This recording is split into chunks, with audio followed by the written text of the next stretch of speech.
सद्गुरु, अलग अलग आध्यात्मिक संप्रदाय अलग अलग रंगों की पोशाक पहनते हैं। क्या रंगों का आध्यात्मिक विकास पर कोई असर होता है? कपड़ों के रंग या आपके आसपास की किसी चीज का रंग, क्या इसका कोई असर होता है? आपको यह समझना होगा। कोई रंग वैसा क्यों दिखता है? यह अभी सफेद इसलिए दिखता है क्योंकि जब इस पर रोशनी पड़ती है तो यह उसे पूरा का पूरा रिफ्लेक्ट कर देता है, तो यह सफेद दिखता है। यह अभी लाल इसलिए नहीं दिख रहा क्योंकि यह लाल है, बल्कि इसलिए क्योंकि यह बाकी सारे रंगों को रोक लेता है और सिर्फ लाल को रिफ्लेक्ट करता है। इसीलिए यह आपको लाल दिख रहा है। और आपके लिए जो लाल है, हो सकता है कि वो किसी दूसरे जीव के लिए लाल ना हो।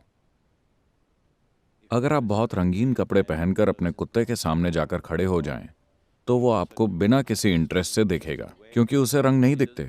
उसे हर चीज ब्लैक एंड व्हाइट दिखती है। पता है आपको? उसे दिखाने के लिए मत सजिए। मैं डॉग लवर्स से कह रहा हूं। आप केवल ब्लैक एंड व्हाइट ही पहनिए और कुछ काम नहीं आएगा। वो लाल, हरे, नीले वगैरह से इंप्रेस नहीं होता। तो रंग वो नहीं है जो वो खुद है, रंग वो है जो वो वापस दे देता है। आप जो रिफ्लेक्ट करते हैं वो आपका रंग होगा। आप जो रोक लेते हैं वो आपका रंग नहीं होगा। जीवन की यही प्रकृति है। सिर्फ रंगों की ही नहीं, जीवन की प्रकृति भी यही है। आज अगर आप प्यार बांटते हैं तो लोग आपको एक प्यार करने वाले इंसान के रूप में देखेंगे। अगर आप अपने सारे प्रेम को रोक लेते हैं क्योंकि आप प्यार के बैंक हैं, आप प्रेम से भरे पड़े हैं लेकिन आप उसे बांटते नहीं हैं, तो लोग सोचेंगे कि आप वैसे हैं। अगर आप खुशी बिखेरते हैं तो लोग सोचेंगे ये खुश मिजाज इंसान है। अगर आप खुशी के बैंक हैं, आपने अपनी सारी खुशी भीतर रखी है क्योंकि आप उसे स्वर्ग ले जाना चाहते हैं, तो लोग आपको एक खुश मिजाज इंसान की तरह अनुभव नहीं करेंगे, है ना? आप जो दे देते हैं वही हमेशा आपका गुण होता है ना? तो ऐसा सिर्फ इंसान के लिए ही नहीं है, बल्कि अस्तित्व की प्रकृति भी ऐसी ही है। जो कुछ भी बाहर छलकता है वही उस पदार्थ का गुण होता है। अब ये हर चीज को रिफ्लेक्ट कर देता है, इसलिए ये सफेद है। वो केवल लाल को रिफ्लेक्ट करता है, इसलिए वो लाल है। वो केवल नीले को रिफ्लेक्ट करता है, इसलिए वो नीला है। बाकी हर चीज रोक ली गई है। इसने जो रोक लिया आप उसे नहीं देख पाते। ये जिसे दे देता है आप उसे ही देख पाते हैं। तो रंग मनुष्य की चेतना के लिए किस तरह से महत्वपूर्ण है, या किसी भी आध्यात्मिक प्रक्रिया के लिए? ये महत्वपूर्ण है क्योंकि आप जिस रंग को रिफ्लेक्ट करेंगे वो स्वाभाविक रूप से आपके आभा मंडल में शामिल हो जाएगा। संन्यास के मार्ग पर चलने वाले लोग कोई कपड़ा नहीं पहनना चाहते क्योंकि वो अपने साथ किसी नई चीज को शामिल नहीं करना चाहते। उनके पास जो है वो उस पर काम करना चाहते हैं, कोई भी नई चीज नहीं लेना चाहते। आप अभी जो हैं उसे मिटा पाना ही बड़ी बात है। एक और चीज जोड़ते जाने से स्थिति जटिल हो जाती है, तो वो कुछ नहीं चाहते, वो नंगे घूमते हैं। अगर सामाजिक दृष्टि से नंगा घूमना मुश्किल है तो वो एक लंगोटी बांध लेंगे ताकि कोई सामाजिक दिक्कत ना हो। लेकिन मकसद ये है कि वो और ज्यादा नहीं लेना चाहते। वो जानते हैं कि जो वो हैं वही बहुत है। इसके दूसरे पहलू भी हैं, वो अलग बात है। मैं बस रंग के बारे में कह रहा हूं। तो नारंगी रंग, शरीर में जो चक्र है, सभी 114 चक्र, या असल में 112 चक्र किसी न किसी रंग से जुड़े हैं। बस 2 चक्रों का संबंध किसी रंग से नहीं है क्योंकि वो भौतिक प्रकृति के नहीं हैं। अस्तित्व में जो भी चीज भौतिक है वो स्वाभाविक रूप से प्रकाश को रिफ्लेक्ट करती है। आप समझ रहे हैं? अस्तित्व में कोई भी चीज जो भौतिक है वो प्रकाश को रिफ्लेक्ट करती है। एक बार जब ये प्रकाश को रिफ्लेक्ट करती है तो इसका कोई रंग होगा आपके बोध में। हो सकता है कि इसका कोई खास रंग ना हो, या इसका वो रंग ना हो जो आप देख रहे हैं। आप केवल वो देख रहे हैं जो रिफ्लेक्ट हो रहा है। आप केवल रिफ्लेक्ट हो रहे प्रकाश को देख रहे हैं। आप उस पदार्थ का रंग नहीं देख रहे। आप जो चीज देख रहे हैं आप उसका रंग नहीं देख रहे हैं। आप सिर्फ रिफ्लेक्ट होते प्रकाश का रंग देख रहे हैं। काला कुछ भी रिफ्लेक्ट नहीं करता, ये सब कुछ अपने पास रोक लेता है, तो ये काला बन जाता है।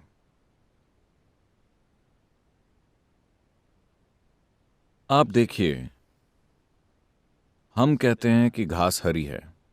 नहीं, घास हरी नहीं है, ये हरे रंग को छोड़ देती है, तो हमें ये हरी दिखती है। आकाश नीला है? नहीं नहीं, आकाश नीला नहीं है। आप वहां जाकर देखें, वहां कोई नीला रंग नहीं है। आकाश एक बिल्कुल अलग वजह से नीला है, क्योंकि the refraction, नीले रंग की विकिरणन की क्षमता दूसरे रंगों से अलग है, इसलिए आकाश नीला है। तो ऐसा क्यों है कि अलग अलग आध्यात्मिक प्रक्रियाओं के लिए हम अलग तरह के रंगों का इस्तेमाल करते हैं? those who are on a path, जो लोग ऐसे मार्ग पर हैं जहां वो कुछ इकट्ठा नहीं करना चाहते, वो सफेद पहनेंगे। जो लोग अलग तरह की साधनाओं में हैं, अगर साधना हल्की है लेकिन वो आध्यात्मिक मार्ग पर हैं, लेकिन साथ ही वो जीवन के विभिन्न पहलुओं में भी शामिल हैं, तो वो अपने आसपास के जीवन को इकट्ठा नहीं करना चाहते। वो जीवन में हिस्सा लेना चाहते हैं लेकिन कुछ इकट्ठा नहीं करना चाहते। ऐसे लोग सफेद रंग पहनना चुनते हैं। जो लोग ज्यादा तीव्र साधना में हैं, जो शरीर के खास चक्र से जुड़ी है, जिसे आज्ञा कहते हैं, ये भौहों के बीच होता है, वो नारंगी रंग पहनेंगे, because क्योंकि इस चक्र का रंग नारंगी है। वो उस रंग की किरणों को बिखेरना चाहते हैं, क्योंकि ये पूरी प्रक्रिया आत्मज्ञान की है या बोध की उस अवस्था तक पहुंचने की है। opening up, बोध के उस आयाम को खोलना जिसे तीसरा नेत्र कहते हैं। तो वो हमेशा गेरुआ या नारंगी रंग पहनना चाहेंगे, क्योंकि वही आज्ञा का रंग है। बौद्ध भिक्षु पीले वस्त्र पहनते थे, because the process क्योंकि गौतम ने भिक्षुओं के पहले स्तर को जो प्रक्रिया दी, वो बहुत बुनियादी स्तर की प्रक्रिया थी। उन्होंने लोगों के लिए इस प्रक्रिया को इसलिए चुना क्योंकि इसके लिए किसी तैयारी की जरूरत नहीं थी, लेकिन वो एक चेतना की लहर पैदा करना चाहते थे। इसका मतलब है कि वो किसी भी शहर में एक दिन से ज्यादा नहीं ठहरते। वो लगातार गांव गांव, शहर शहर घूमते रहते हैं। लोगों को किसी भी अभ्यास के लिए तैयार करने का समय ही नहीं था, तो उन्होंने जो अभ्यास दिए वो बहुत बुनियादी स्तर के थे, लेकिन फिर भी वो उन्हें भिक्षु बनाते गए। वो उनका जीवन तय कर रहे हैं, लेकिन उन्हें तैयारी के लिए पर्याप्त साधना नहीं दे रहे। तो उन्होंने उन्हें पीले कपड़े पहनने को कहा, क्योंकि पीला रंग मूलाधार का रंग है, the most basic, शरीर का सबसे बुनियादी चक्र मूलाधार है। तो वो उन्हें स्थिर करना चाहते थे। एक भिक्षु के लिए सबसे महत्वपूर्ण चीज है कि वो अपने जीवन में स्थिरता का अभ्यास करे। तो वो उन्हें स्थिर बनाना चाहते थे। उन्हें किसी आनंदमय अनुभव में नहीं उड़ाना था। उन्हें तुरंत आत्मज्ञान प्राप्त नहीं करना था। उन्हें कहीं पहुंचने की भी जरूरत नहीं थी। उन्हें बस स्थिर होना सीखना था, क्योंकि वो सिपाही तैयार कर रहे थे जागरूकता से दुनिया को हिलाने के लिए। तो उन्होंने भिक्षुओं को पीले वस्त्र पहनने को कहा। later on, बाद में जब वो पर्याप्त साधना करके अरहत बन गए, the arhats, बौद्ध परंपरा में अरहतों ने गेरुए या नारंगी वस्त्र पहने, जैसे सारे भारतीय सन्यासी पहनते हैं। लेकिन तब गौतम के गुजर जाने के बाद, जब उन्होंने बौद्ध जीवन शैली को लोगों में फैलाने की कोशिश की, भारत में आबादी के कम से कम 30% लोग सन्यासी या भिक्षु प्रकृति के थे। ये संस्कृति ही ऐसी थी। तो भिक्षुओं का एक और पंथ बन गया। उन्होंने उनको स्वीकार कर लिया और वो उनका हिस्सा बन गए। वो अलग पहचान कायम नहीं रख सके, तो वो गेरुए से हटकर थोड़ा मैरून जैसा रंग पहनने लगे, अपनी अलग पहचान बनाने के लिए, क्योंकि वो यहां वहां घूमने वाले योगियों या सन्यासियों जैसे ही दिखने लगे थे। तो वो अपनी अलग पहचान बनाना चाहते थे, तो वो बाद में थोड़ा मैरून रंग पहनने लगे। लेकिन बुनियादी बौद्ध रंग अब भी पीला ही है, क्योंकि पीला रंग मूलाधार का रंग है और इसे बिना किसी तैयारी के सिखाया जा सकता है। कोई तैयारी नहीं, कोई शिक्षा नहीं, कुछ भी नहीं, बस एक सरल प्रक्रिया, स्थिर स्थिर और स्थिर होने के लिए। ऐसी प्रक्रिया तब सिखाई जाती है जब आप कई जीवन कालों के लिए आध्यात्मिक मार्ग पर चलना चाह रहे हों। बौद्ध जीवन शैली में ये परंपरा अब भी चल रही है। वो साधना के लिए बार बार आते रहते हैं क्योंकि ये प्रक्रिया ही ऐसी है। ये स्थिरता के लिए है, आत्मज्ञान के लिए नहीं। तो इसलिए उनके वस्त्र का रंग पीला है। देवी का रंग हमेशा लाल होता है क्योंकि लाल सबसे जीवंत रंग है। सारे रंगों में से लाल सबसे जीवंत रंग है और feminine. स्त्री गुण इसे ही दर्शाता है। चाहे आपको पसंद हो या ना हो, हर स्त्री में एक फूल की तरह होने की चाहत होती है Because nature has क्योंकि प्रकृति ने उसे ये संभावना दी है। एक स्त्री में एक खास गुण होता है, खिलने का। तो जब हम फूल कहते हैं तो लोगों के मन में सबसे पहले हमेशा लाल रंग आता है। लाल फूल हमेशा असली फूल होता है, दूसरी चीजें अभी रास्ते में हैं। लाल जीवंत है, यह उत्साह का रंग है। देवी या दिव्यता का स्त्रैण रूप, देवत्व का सबसे जीवंत रूप, एक ऐसी चीज जिससे कोई चूक नहीं सकता। भारत में अगर दूसरे बड़े मंदिर मौजूद हैं, फिर भी हर शहर में, हर कस्बे में हम एक देवी का मंदिर बनाते हैं। अगर आप देवी के मंदिर में जाते हैं तो उनकी जबरदस्त और प्रचंड उपस्थिति को आप चूक नहीं सकते क्योंकि वो जीवंत हैं। उत्साह का रंग हमेशा लाल होता है। इससे फर्क नहीं पड़ता कि आप किस तरह के इंसान हैं। अगर आप लाल रंग के कपड़े पहनकर आते हैं तो अचानक लोग सोचेंगे कि आप जीवंत हैं, भले ही आप ऐसे ना हो। yes or no? तो लाल कपड़ों से पता चलता है कि आप जीवंत हैं।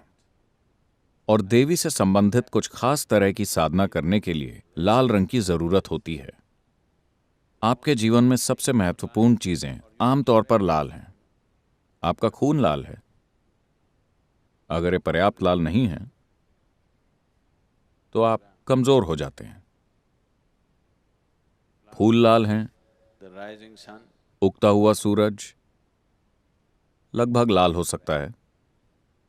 कोई भी चीज जिसे आप भरपूर जीवंत मानते हैं वो आप लाल रंग से रंगना चाहते हैं क्योंकि लाल रंग और जीवंतता में एक संबंध है। और देवी जीवंतता की ऐसी अभिव्यक्ति है जिससे आप चूक नहीं सकते। तो देवी मंदिर में लाल रंग हमेशा बहुत सक्रिय रूप से शामिल होता है। केवल लाल रंग के फूल इस्तेमाल होते हैं।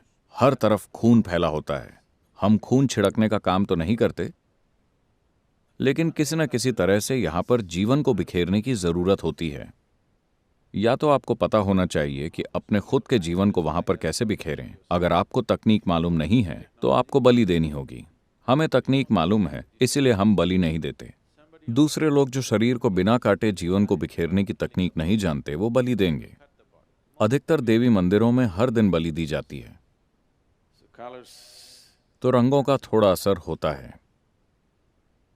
ये निश्चित तौर पर कुछ चीजों को प्रभावित करता है, लेकिन यही सब कुछ नहीं है।